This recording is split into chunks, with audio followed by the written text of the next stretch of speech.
जय माता दी। आज है नवरात्रि का आखिरी दिन, 9वां दिन। तो आज के दिन हम पढ़ेंगे 13वां अध्याय।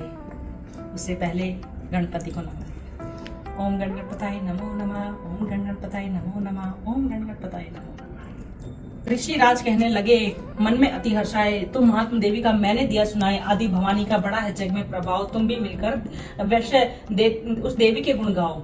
मार्कंडेय जी कहने लगे कि जो भी मैंने देवी का जो महात्मा है वो मैं तुम्हें सुना दिया है, अब तुम भी उनकी शरण में जाओ, उनके गुण गाओ, शरण में पढ़ो तुम जगदम्बे की, करो श्रद्धा से भक्ति माँ अम्बे की। ये मोह ममता सारी मिटा देवेगी, सारी आस तुम्हारी पूजा देवेगी, तुझे ज्ञान भक्ति से भर देवेगी, तेरे काम पूरे ये कर देवेगी। सभी आश्रय छोड़ गुण गाइयो, भवानी के ही शरण में आइयो, स्वर्ग मुक्ति शक्ति भक्ति पाओगे तुम, जो जगदम्बे को ध्याओगे तुम।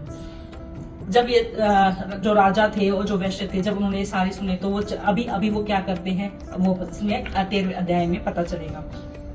चले राजा और वैश्य ये सुनकर सब उपदेश आराधना करने लगे, वन में सहे कलेश। मार्कंडे बोले, तभी सुरत कियो तप घोर, राज तपस्या का मचा चबू और में शोर। नदी किनारे वैश्य ने डेरा लिया लगा, पूजन लगे मिट्टी की प्रतिमा शक्ति बना। कुछ दिन का फल फूल किया तभी निहार, पूजा करते ही दिए 3 वर्ष गुजार। हवन कुंड में लहू को काटर डाल शरीर, रहे शक्ति को ध्यान में होकर अतर गंभीर। राजा और जो वैश्य थे वो माँ की भक्ति करने लगे। उन्होंने कुछ दिन तो फल फूल खाए, लेकिन उसके बाद भी वो छोड़ दिया और फिर जो उनका शरीर था वो भी काट काट कर वो डालने लगे और माँ को याद करने लगे।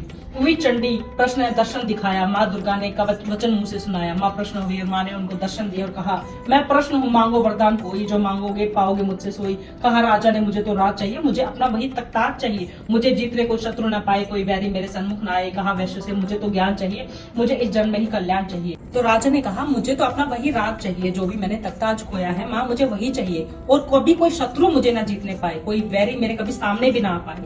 और वैश्य ने कहा, मुझे तो ज्ञान चाहिए, इस जन्म में ही कल्याण चाहिए। जगदम्बे बोली, तभी राजन भोगो राज, कुछ दिन ठहर कर पाओगे तुम अपना ताज। सूर्य से लेकर जब स्वाणी तक होगा तब नाम, राज करोगे कल भरे राजन सुखदाम। यानी कि राजा जो तुम चाहते हो तुम्हारा वही नाम होगा।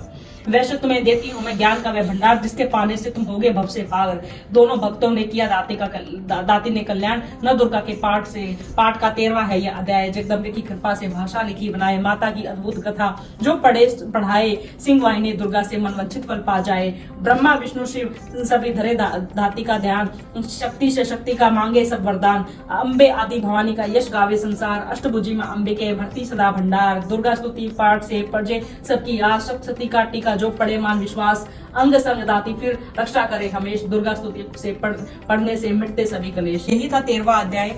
हमने जो 13 अध्याय किए हैं 9 दिन में। अगर मुझसे कोई गलती हुई हो, कहीं पढ़ने में इधर उधर हुआ हो तो मुझे माफ करिएगा। मैं तो माँ को दिल से पढ़ती हूँ बस, और कुछ नहीं जानती हूँ। जिन्होंने भी ये सुना है, यही दुआ करूंगी, यही माँ से प्रार्थना करूंगी कि उनके घर में भी सुख संपत्ति आए, जो भी उनकी इच्छा है सब पूरी हो जाए। माँ सबकी सुनती है, माँ किसी को नहीं अनसुना करती है। माँ सब देख रही है, सब सुन रही है और अपने भक्तों की सदा सदा रक्षा करती है। हैप्पी नवरात्रि। जय अम्बे, जय जय जगदम्बे।